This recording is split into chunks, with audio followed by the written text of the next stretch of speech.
Cristo en su santuario, el capítulo 5, Daniel 8:14 y la providencia de Dios.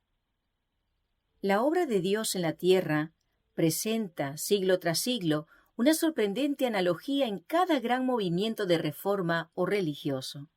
Los principios del trato de Dios con los hombres son siempre los mismos. Los movimientos importantes del presente concuerdan con los del pasado, y la experiencia de la Iglesia en edades primitivas encierra lecciones de gran valor para nuestro propio tiempo. Ninguna verdad se enseña en la Biblia con mayor claridad que aquella de que Dios, por medio de su Santo Espíritu, dirige especialmente a sus siervos en la tierra en los grandes movimientos en pro del adelanto de la obra de salvación. Los hombres son, en manos de Dios, instrumentos de los que Él se vale para realizar sus fines de gracia y misericordia. Cada cual tiene su papel que desempeñar. A cada cual le ha sido concedida cierta medida de luz, adaptada a las necesidades de su tiempo y suficiente para permitirle cumplir la obra que Dios le asignó. Pero ningún hombre, por muy honrado del cielo, alcanzó jamás a entender plenamente el gran plan de la redención, ni siquiera a apreciar perfectamente el propósito divino en la obra para su propia época. Los hombres no entienden por completo lo que Dios quisiera cumplir por medio de la obra que les da para hacer. No comprenden, en todo su alcance, el mensaje que proclaman en su nombre. Ni siquiera los profetas que fueron favorecidos por la iluminación especial del Espíritu comprendieron plenamente la importancia de las revelaciones que les fueron confiadas. Su significado debía ser aclarado de siglo en siglo, a medida que el pueblo de Dios necesitase la instrucción contenida en ellas. No obstante, a pesar de no haber sido dado a los profetas que entendiesen plenamente las cosas que les fueron reveladas, procuraron con fervor obtener toda la luz que Dios había tenido a bien manifestarles. Inquirieron y diligentemente indagaron, escudriñando qué persona o qué tiempo indicaba el Espíritu de Cristo que estaba en ellos. ¡Qué lección para el pueblo de Dios en la era cristiana!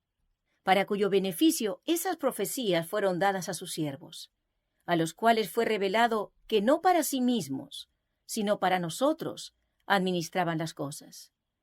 Consideren a esos santos hombres de Dios, que buscaron e inquirieron diligentemente tocante a las revelaciones que les fueron dadas para generaciones que aún no habían nacido. Contrasten su santo celo con el apático desinterés con que los favorecidos en edades posteriores trataron ese don del cielo. ¡Qué censura contra la indiferencia amante de la comodidad y de la mundanalidad, que se contenta con declarar que no se puede entender las profecías! La experiencia de los apóstoles constituye una lección objetiva. Aunque la mente finita de los hombres es inadecuada para penetrar en los consejos del infinito o para entender plenamente el desarrollo de sus propósitos, que ellos comprendan tan nebulosamente los mensajes del cielo, se debe con frecuencia a algún error o negligencia de su parte. A menudo la mente de la gente y hasta de los siervos de Dios está tan cegada por las opiniones humanas, las tradiciones y las falsas enseñanzas de los hombres, que sólo son capaces de captar parcialmente las grandes cosas que Dios ha revelado en su palabra. Así les pasó a los discípulos de Cristo, aun cuando el mismo Señor estaba con ellos en persona. Su mente llegó a estar imbuida de la creencia popular del Mesías como un príncipe terrenal, quien exaltaría a Israel al trono del Imperio Universal, y no pudieron entender el significado de sus palabras cuando les profetizó sus sufrimientos y su muerte. Cristo mismo los envió con el mensaje: el tiempo se ha cumplido y el reino de Dios se ha acercado. Arrepentíos y creed en el Evangelio. El mensaje se basaba en la profecía del capítulo 9 de Daniel. El ángel había declarado que las 69 semanas se extenderían hasta el Mesías príncipe, y con grandes esperanzas y gozosa anticipación, los discípulos anhelaban que se estableciera en Jerusalén el reino del Mesías, para dominar sobre toda la tierra. Predicaron el mensaje que Cristo les había confiado, aun cuando ellos mismos entendían mal su significado. Aunque su mensaje se basaba en Daniel 9:25, no notaron que, según el versículo siguiente del mismo capítulo, el Mesías iba a ser muerto. Desde su más tierna edad, la esperanza de su corazón se había cifrado en la gloria anticipada de un futuro imperio terrenal, y eso cegaba su entendimiento con respecto tanto a las especificaciones de la profecía como a las palabras de Cristo. Cumplieron su deber en presentar a la nación judía la invitación de misericordia, y luego, en el mismo momento en que esperaban ver a su Señor ascender al trono de David, lo contemplaron arrestado, como un malhechor, azotado, ridiculizado, condenado y elevado en la cruz del Calvario. ¡Qué desesperación y angustia desgarró el corazón de esos discípulos durante los días en que su Señor dormía en la tumba! Cristo había venido al tiempo exacto y en la manera que predijera la profecía. El testimonio de las Escrituras se había cumplido en cada detalle de su ministerio. Había predicado el mensaje de salvación y hablaba con autoridad. Los corazones de sus oyentes habían atestiguado que el mensaje venía del cielo. La palabra y el Espíritu de Dios confirmaban el carácter divino de la misión de su Hijo. Lo anunciado por los discípulos en nombre de su Señor era correcto en cada detalle, y los eventos predichos estaban realizándose en ese mismo momento. El mensaje de ellos había sido: el tiempo se ha cumplido y el reino de Dios se ha acercado. Al expirar el tiempo, las 69 semanas de Daniel 9, que debían extenderse hasta el Mesías, el ungido, Cristo había recibido la unción del Espíritu después de haber sido bautizado por Juan el Bautista en el Jordán. Y el reino de Dios, que habían declarado estar próximo, fue establecido por la muerte de Cristo. Este reino no era un imperio terrenal como se les había enseñado a creer. Tampoco era el reino futuro e inmortal que se establecerá cuando el reino y el dominio y el señorío de los reinos por debajo de todos los cielos será dado al pueblo de los santos del Altísimo. Ese reino eterno en que todos los dominios lo servirán y le obedecerán a él. La expresión reino de Dios, tal cual la emplea la Biblia, significa tanto el reino de la gracia como el reino de la gloria. El reino de la gracia es presentado por Pablo en la epístola a los Hebreos. Después de haber hablado de Cristo como del intercesor que puede compadecerse de nuestras debilidades, el apóstol dice: acerquémonos, pues, confiadamente al trono de la gracia, para alcanzar misericordia y hallar gracia. El trono de la gracia representa el reino de la gracia, pues la existencia de un trono implica la existencia de un reino. En muchas de sus parábolas, Cristo emplea la expresión el reino de los cielos, para designar la obra de la gracia divina en los corazones de los hombres. Asimismo, el trono de la gloria representa el reino de la gloria, y a este reino se referían las palabras del Salvador: cuando el Hijo del Hombre venga en su gloria, y todos los santos ángeles con él, entonces se sentará en su trono de gloria, y serán reunidas delante de él todas las naciones. Este reino está aún en el futuro, quedará establecido en la segunda venida de Cristo. El reino de la gracia fue instituido inmediatamente después de la caída del hombre, cuando se delineó un plan para la redención de la raza culpable. Este reino existía entonces en el designio y por la promesa de Dios, y mediante la fe los hombres podían hacerse sus súbditos. Sin embargo, no fue establecido en realidad hasta la muerte de Cristo. Aún después de iniciada su misión terrenal, el Salvador, cansado de la obstinación e ingratitud de los hombres, podría haber retrocedido del sacrificio en el Calvario. En el Getsemaní, la copa de la aflicción tembló en su mano. Aún entonces hubiera podido enjugar el sudor de sangre de su frente y dejar que la raza culpable pereciese en su iniquidad.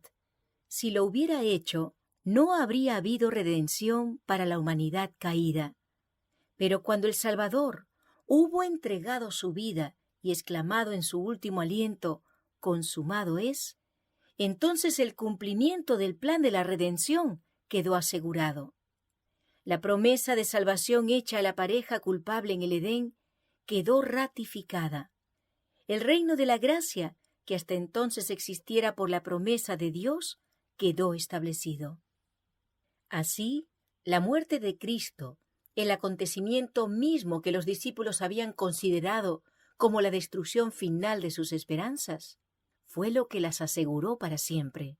Si bien es verdad que esa misma muerte les había producido un chasco cruel, no dejaba de ser la prueba suprema de que en su creencia había sido la correcta. El evento que los había llenado de tristeza y desesperación fue lo que abrió la puerta de la esperanza para todos los hijos de Adán, y en la cual se centraban la vida futura y la felicidad eterna de todos los fieles hijos de Dios en todas las edades. Después de su resurrección, Jesús apareció a sus discípulos en el camino de Emaús, y comenzando desde Moisés y todos los profetas, les iba interpretando en todas las Escrituras las cosas referentes a él mismo. El corazón de los discípulos se conmovió. Su fe se reavivó. Fueron reengendrados para una esperanza viva, aun antes que Jesús se revelase a ellos. El propósito de éste era iluminar su entendimiento y fundar su fe en la segura palabra profética. Deseaba que la verdad se arraigase firmemente en su mente, no sólo porque era sostenida por su testimonio personal, sino por causa de las evidencias incuestionables presentadas por medio de los símbolos y sombras de la ley típica y las profecías del Antiguo Testamento. Era necesario que los seguidores de Cristo tuviesen una fe inteligente, no sólo en beneficio propio, sino para que pudieran comunicar al mundo el conocimiento de Cristo. Y como primer paso en la comunicación de este conocimiento, Jesús dirigió a sus discípulos a Moisés y todos los profetas. Tal fue el testimonio dado por el Salvador resucitado en cuanto al valor y la importancia de las Escrituras del Antiguo Testamento. ¿Qué cambio se efectuó en el corazón de los discípulos cuando contemplaron una vez más el amado semblante de su Maestro? En un sentido más completo y perfecto que nunca antes, habían hallado al ser de quien estaba escrito en la ley de Moisés y en los profetas. La incertidumbre, la angustia, la desesperación dejaron lugar a la seguridad perfecta, a la fe despejada. Es sorprendente que después de su ascensión ellos estuviesen siempre en el templo alabando y bendiciendo a Dios. La gente que solo sabía de la muerte ignominiosa del Salvador los miraba para descubrir en sus semblantes una expresión de dolor, confusión y derrota, pero solo veía en ellos alegría y triunfo. ¡Qué preparación la que habían recibido para la obra que les esperaba! La lección de 1844. Lo que experimentaron los discípulos que predicaron el Evangelio del Reino cuando vino Cristo por primera vez, tuvo su contraparte en lo que experimentaron quienes proclamaron el mensaje de su segundo advenimiento. Así como los discípulos fueron predicando, el tiempo se ha cumplido y el reino de Dios se ha acercado, así también Miller y sus asociados proclamaron que el período profético más largo y último de la Biblia estaba a punto de expirar, que el juicio era inminente y que el reino eterno sería establecido. La predicación de los discípulos en cuanto al tiempo se basaba en las 70 semanas de Daniel 9. El mensaje dado por Miller y sus colaboradores anunciaba la conclusión de los 2300 días de Daniel 8:14, de los cuales las 70 semanas forman parte. En cada caso, la predicación se basaba en el cumplimiento de una parte diferente del mismo gran período profético. Como los primeros discípulos, Guillermo Miller y sus colaboradores no comprendieron ellos mismos enteramente la importancia del mensaje que presentaban. Los errores que desde hacía largo tiempo se habían establecido en la Iglesia les impidieron arribar a una correcta interpretación de un punto importante de la profecía. Por tanto, si bien proclamaron el mensaje que Dios les había confiado para que lo diesen al mundo, sufrieron un desengaño debido a una interpretación equivocada de su significado.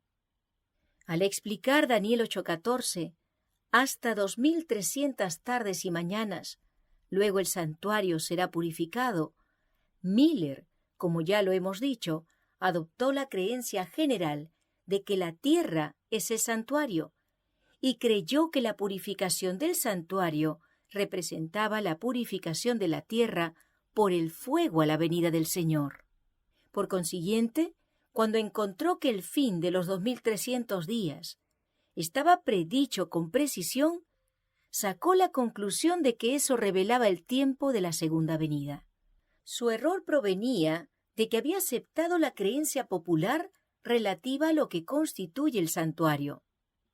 En el sistema típico, que era una sombra del sacrificio y el sacerdocio de Cristo, la purificación del santuario era el último servicio efectuado por el sumo sacerdote en el ciclo anual de su ministerio. Era el acto final de la obra de expiación, una remoción o un quitar el pecado de Israel. Prefiguraba la obra final en el ministerio de nuestro sumo sacerdote en el cielo, en la remoción o el borrado de los pecados de su pueblo, los cuales están registrados en los libros celestiales.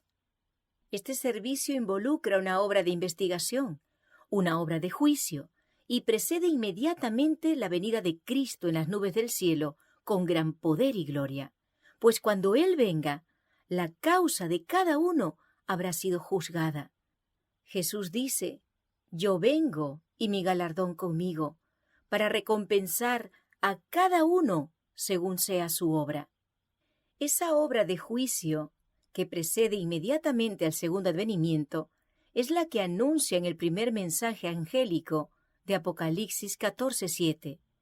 «Temed a Dios y dadle gloria, porque ha llegado la hora de su juicio».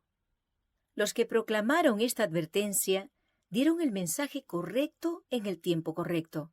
Pero así como los primitivos discípulos declararan: «El tiempo se ha cumplido y el reino de Dios se ha acercado», basándose en la profecía de Daniel 9, sin darse cuenta de que la muerte del Mesías estaba anunciada en el mismo pasaje bíblico, así también Miller y sus colaboradores predicaron el mensaje basados en Daniel 8:14 y Apocalipsis 14:7, sin echar de ver que en Apocalipsis 14 aún había otros mensajes que también debían ser proclamados antes del advenimiento del Señor. Como los discípulos se equivocaron en cuanto al reino que debía establecerse al fin de las 70 semanas, así también los adventistas se equivocaron en cuanto al evento que debía producirse al fin de los 2300 días. En ambos casos, hubo una aceptación o mejor dicho, una adhesión a errores populares que cegaron la mente a la verdad. Ambas clases cumplieron la voluntad de Dios de proclamar el mensaje que Él deseaba que se diese, y ambas, debido a su mala interpretación de su mensaje, sufrieron chascos. Sin embargo, Dios cumplió su propósito benéfico al permitir que la advertencia del juicio fuese proclamada precisamente como lo fue. El gran día era inminente, y en la providencia de Dios, el pueblo fue probado tocante a un tiempo definido, con el fin de revelarles lo que había en sus corazones. El mensaje tenía por objetivo probar y purificar a la Iglesia. Los hombres debían ser inducidos a ver si sus afectos estaban puestos en las cosas de este mundo o en Cristo y el cielo. Ellos profesaban amar al Salvador. Ahora debían probar su amor. ¿Estarían dispuestos a renunciar a sus esperanzas y ambiciones mundanales y dar la bienvenida con gozo al advenimiento de su Señor? El mensaje tenía por objetivo capacitarlos para discernir su verdadero estado espiritual. Fue enviado misericordiosamente para despertarlos, con el fin de que buscasen al Señor con arrepentimiento y humillación. Además, si bien el chasco era el resultado de su propia interpretación errónea del mensaje que daban, sería trastocado para bien. El corazón de quienes habían profesado recibir la advertencia iba a ser probado. En presencia de su chasco, se apresurarían a renunciar a su experiencia y abandonar su confianza en la palabra de Dios, o con oración y humildad procurarían discernir en qué puntos no habían comprendido el significado de la profecía. ¿Cuántos habían obrado por temor o por impulso y arrebato? ¿Cuántos eran de corazón indeciso e incrédulos? Muchos profesaban amar el advenimiento del Señor. Al ser llamados a sufrir las burlas y el oprobio del mundo y la prueba de la dilación y del chasco, ¿renunciarían a su fe? Por no poder comprender inmediatamente los tratos de Dios para con ellos, ¿rechazarían verdades sostenidas por el testimonio más claro de su palabra? Esta prueba revelaría la fortaleza de aquellos que con verdadera fe habían obedecido lo que creían ser la enseñanza de la palabra y del Espíritu de Dios. Ella les enseñaría, como sólo tal experiencia podía hacerlo, el peligro de aceptar las teorías e interpretaciones de los hombres en lugar de dejar a la Biblia interpretarse a sí misma. La perplejidad y el dolor resultantes de su error producirían en los hijos de la fe la corrección necesaria. Los inducirían a profundizar aún más el estudio de la palabra profética. Aprenderían a examinar más cuidadosamente el fundamento de su fe y a rechazar todo lo que no estuviera fundado en la verdad de las Escrituras, por muy amplia que fuese su aceptación en el mundo cristiano. A estos creyentes les pasó lo que a los primeros discípulos. Lo que en la hora de la prueba les parecía oscuro a su entendimiento, les sería aclarado después. Cuando vieran el fin del Señor, sabrían que a pesar de la prueba resultante de sus errores, los propósitos del amor divino hacia ellos habían estado cumpliéndose firmemente. Merced a tan bendita experiencia, aprenderían que el Señor es muy misericordioso y compasivo, que todas sus sendas son misericordia y verdad para los que guardan su pacto y sus testimonios. Cristo en su santuario. Capítulo 6. El fin de los 2300 días. En la profecía del primer mensaje angélico de Apocalipsis 14, se predice un gran despertar religioso bajo la proclamación de la pronta venida de Cristo. Se ve un ángel que vuela por el cielo y tiene el Evangelio eterno para predicarlo a los moradores de la tierra, a toda nación, tribu, lengua y pueblo. A gran voz proclama el mensaje: temed a Dios y dadle gloria, porque la hora de su juicio ha llegado, y adorad a aquel que hizo el cielo y la tierra, y el mar y las fuentes de las aguas. Es significativo que se diga que un ángel es el heraldo de esa advertencia. La sabiduría divina tuvo a bien representar el carácter exaltado de la obra que el mensaje debía realizar, y el poder y la gloria que debían acompañarlo, por medio de la pureza, la gloria y el poder del mensajero celestial. Y el vuelo del ángel en medio del cielo, la gran voz con la que se iba a dar la advertencia y su promulgación a todos los que habitan sobre la tierra, a toda nación, tribu, lengua y pueblo, evidencian la rapidez y extensión universal del movimiento. A semejanza de la gran reforma del siglo XVI, el movimiento adventista surgió al mismo tiempo en diferentes países de la cristiandad. Tanto en Europa como en América, hubo hombres de fe y de oración que fueron inducidos a estudiar las profecías y que al escudriñar la palabra inspirada hallaron evidencias convincentes de que el fin de todas las cosas era inminente. En diferentes países había grupos aislados de cristianos que por el solo estudio de las Escrituras llegaron a creer que el advenimiento del Señor estaba cerca. A Guillermo Miller y a sus colaboradores les fue encomendada la misión de predicar la advertencia en Norteamérica. Dicho país vino a ser el centro del gran movimiento adventista. Allí fue donde la profecía del mensaje del primer ángel tuvo su cumplimiento más directo. Los escritos de Miller y de sus asociados se propagaron hasta en países lejanos.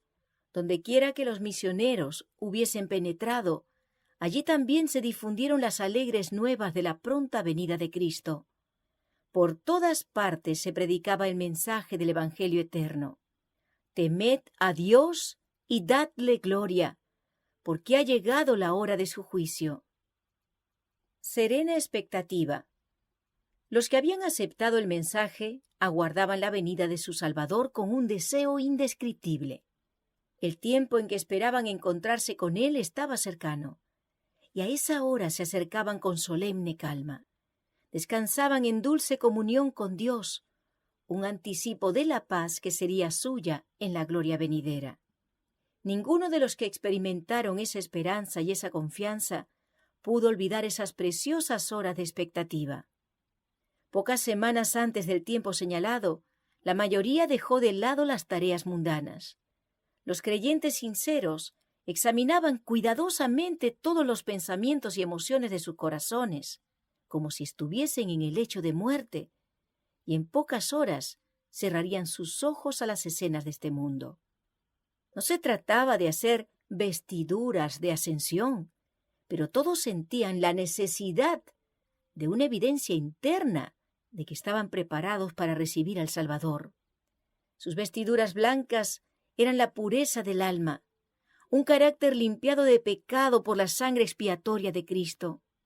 Ojalá hubiese aún entre el pueblo que profesa pertenecer a Dios el mismo espíritu para escudriñar el corazón y la misma fe ferviente y decidida. Si hubiesen seguido humillándose así ante el Señor y dirigiendo sus súplicas al trono de la misericordia, poseerían una experiencia mucho más valiosa que la que poseen ahora. Hay demasiado poca oración. Escasea una real convicción de pecado, y la falta de una fe viviente deja a muchos destituidos de la gracia tan abundantemente provista por nuestro Redentor. Dios se propuso probar a su pueblo. Su mano ocultó un error cometido en el cálculo de los períodos proféticos. Los adventistas no descubrieron el error, ni fue descubierto por los más sabios de sus adversarios.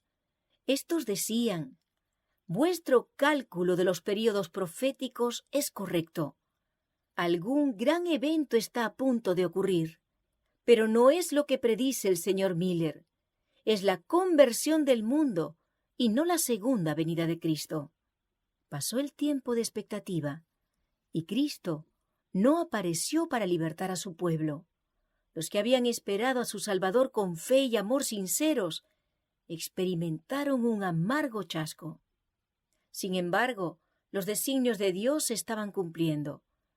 Dios estaba probando los corazones de los que profesaban estar esperando su aparición. Había muchos entre ellos que no habían sido movidos por un motivo más elevado que el miedo. Su profesión de fe no había mejorado sus corazones ni sus vidas.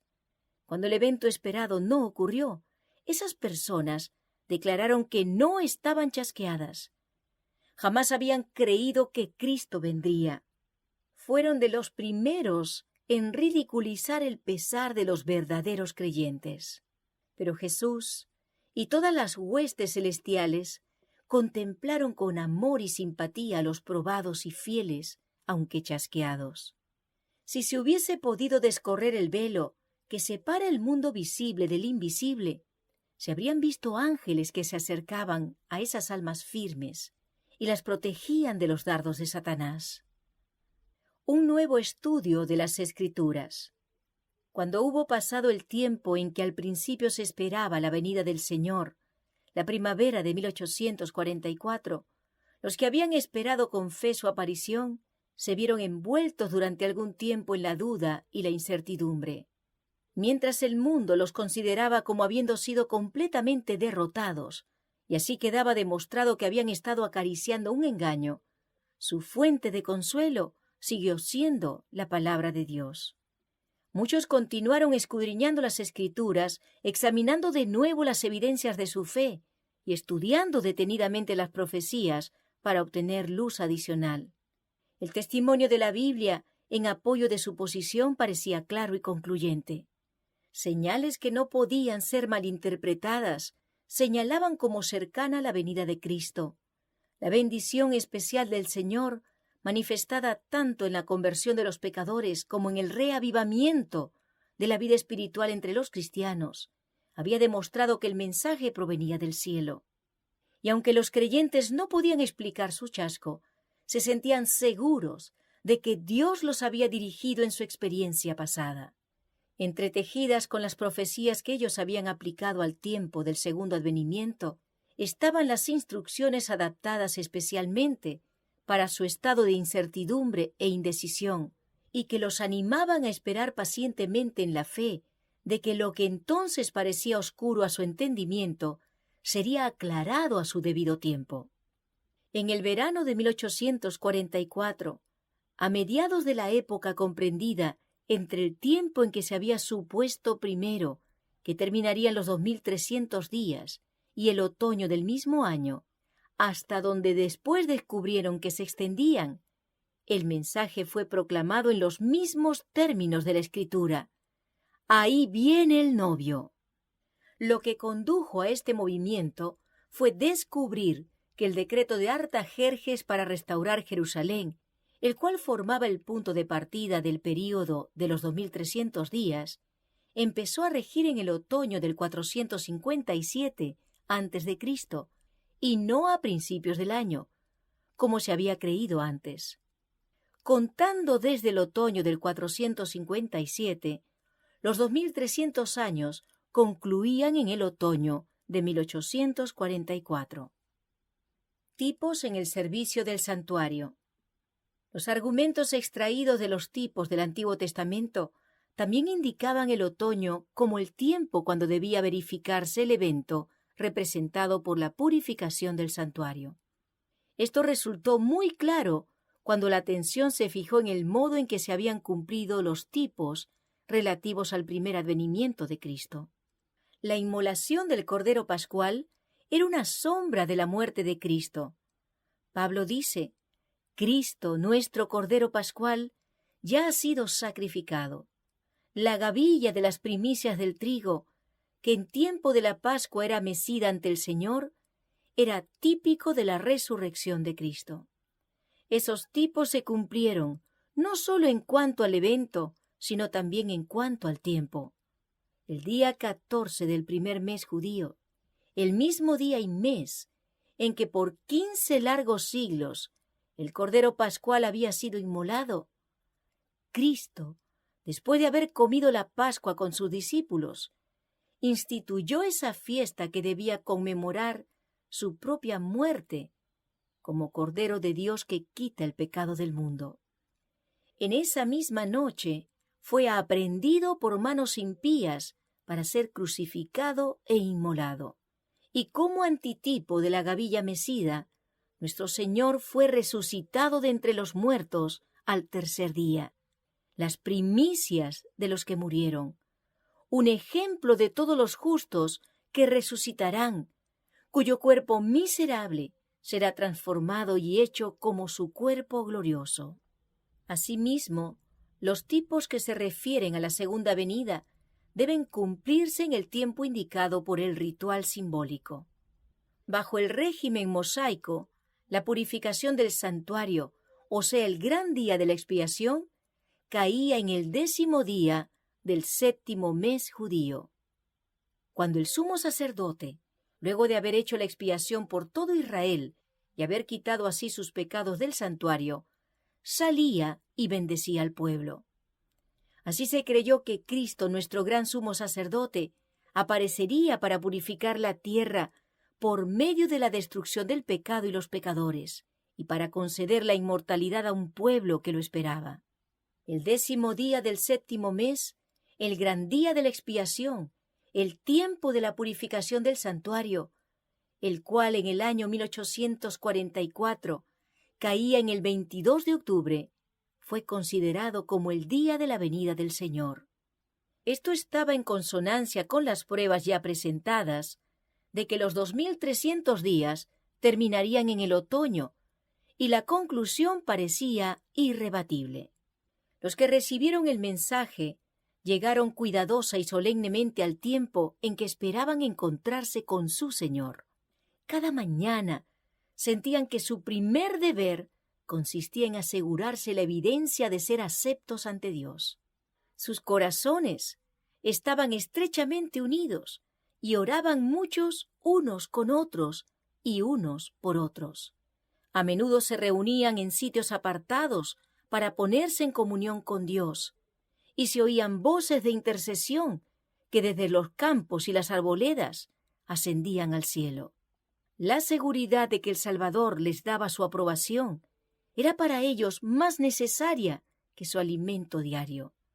Y si alguna nube oscurecía sus mentes, no descansaban hasta que se hubiera desvanecido. Mientras sentían el testimonio de la gracia perdonadora, anhelaban contemplar a aquel a quien amaban sus almas. Desilusionados, pero con fe en la inconmovible palabra de Dios. Pero un chasco más les estaba reservado. El tiempo de espera pasó y su Salvador no apareció.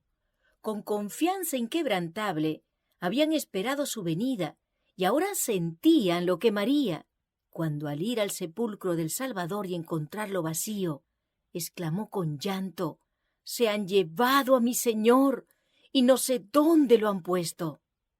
El mundo había estado observando y suponía que si el tiempo pasaba y Cristo no venía, todo el sistema adventista sería abandonado. Pero aunque muchos, al ser muy tentados, abandonaron su fe, hubo algunos que permanecieron firmes.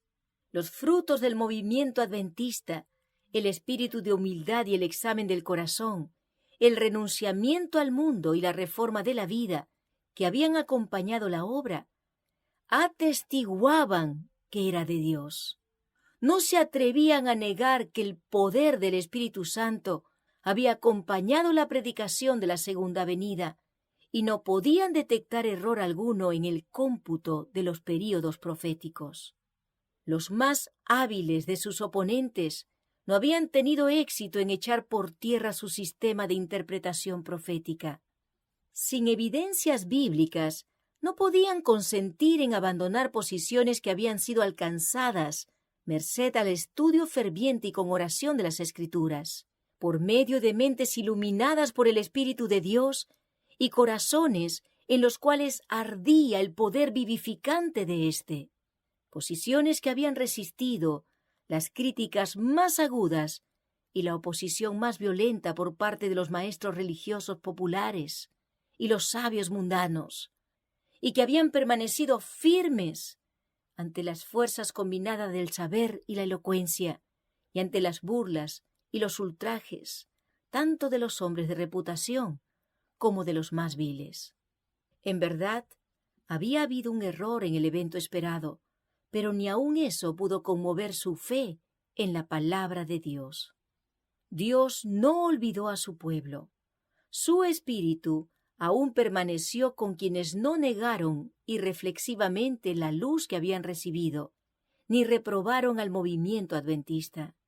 En la epístola a los Hebreos hay palabras de aliento y advertencia para los que aguardaban y fueron probados en esa crisis. No perdáis, pues, vuestra confianza, que tiene grande galardón, porque os es necesaria la paciencia, para que, habiendo hecho la voluntad de Dios, obtengáis la promesa, porque aún un poquito, y el que ha de venir vendrá, y no tardará. Mas el justo vivirá por fe, y si retrocediere, no agradará a mi alma. Pero nosotros no somos de los que retroceden para perdición, sino de los que tienen fe para preservación del alma. Que esta admonición va dirigida a la Iglesia en los últimos días, se echa de ver por las palabras que indican lo cercano de la venida del Señor, porque aún un poquito, y el que ha de venir vendrá y no tardará. Y este pasaje implica claramente que habría una aparente demora y que el Señor parecería tardar.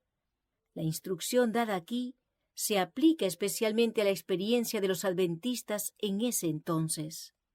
La gente aquí aludida estaba en peligro de hacer naufragar su fe.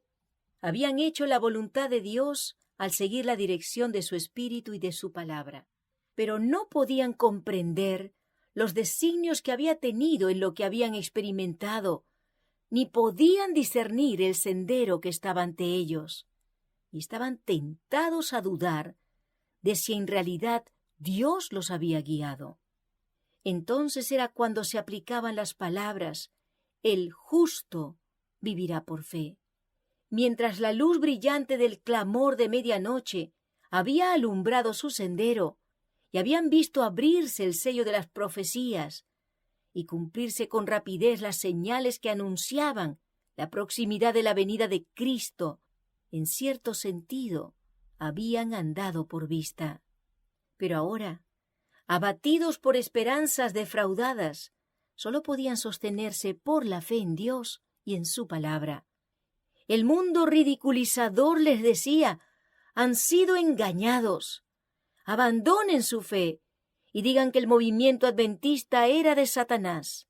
Pero la palabra de Dios declaraba: si alguno se retirare, no se complacerá mi alma en él.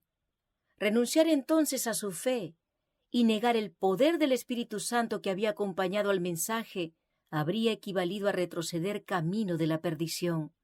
Estas palabras de Pablo los alentaron a permanecer firmes. No perdáis, pues, vuestra confianza, os es necesaria la paciencia, porque aún un poquito, y el que ha de venir vendrá, y no tardará. El único proceder seguro para ellos consistía en apreciar la luz que ya habían recibido de Dios, atenerse firmemente a sus promesas, seguir escudriñando las Escrituras y esperar con paciencia y velar para recibir mayor luz.